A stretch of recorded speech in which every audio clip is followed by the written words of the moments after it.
انت هيبقى جواك طاقة تخليك كده تغير الواقع الفعلي. واو، يعني دي قدرة رهيبة. ومن فضلك لو بتقدر تعمل كده ما تتكلمش في الموضوع ده مع حد نهائي. استمر في اللي انت بتعمله، واستمر في التحسن وفي التنظيف وفي التجميل اللي جوه واللي بره، لان بصراحة كده اللي مستنيك مذهل جدا جدا. المرأة واقفة قدامنا بثقة وعزم فوق الكرة الأرضية كلها. واو بجد. أما آخر كارت بقى هو كارت Deception and Envy، يعني التلاعب والحسد.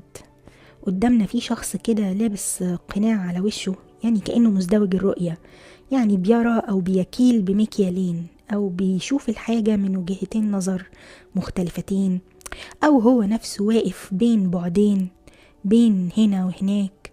يعني عموما يعني